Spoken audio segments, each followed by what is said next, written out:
अरे अरे कौन लोग घर में घुसा है? यहीं रुक जाओ नहीं तो मैं अभी पुलिस को फोन करता हूँ। हैंड्स अप, नहीं तो गोली मार दूंगा।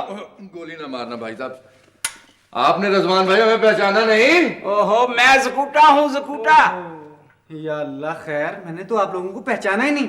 ये आप लोगों ने क्या हुलिया बना रखा है? रिजवान भाई, ये हुलिया बनाया है तो कामयाब हुए हैं। हम कुंडली मलका से तिलिस्मी शीशा ले आए हैं। तो इसका मतलब तुम लोग कामयाब लौटे। जी हाँ, अल्लाह के फजल से। और यही है ना वो तिलिस्मी शीशा? हाँ रिजवान भाई, अपनी जान पे खेल के लाए हैं ये। भाई ये तो आप लोगों ने बहुत अच्छा काम किया।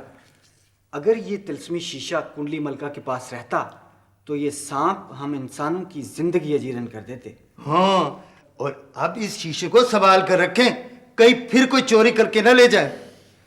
आइडिया दस्तूर भाई, इसे हम बैंक के लॉकर में रखवा देते हैं। नहीं नहीं रजवान भाई, वहां पे वो जो कुंडली मलका का शाही जादूगर है ना, इसे उड़ा कर ले जाएगा। इसे तो मैं अपने पास ही रखूंगा, मेरे पास महफूज रहेगा। चलें ठीक है, जैसे आपकी मर्जी। लेकिन आप लोग हुलिया तो दुरुस्त कर लें। अरे हाँ, यमाग भाई कहाँ हैं?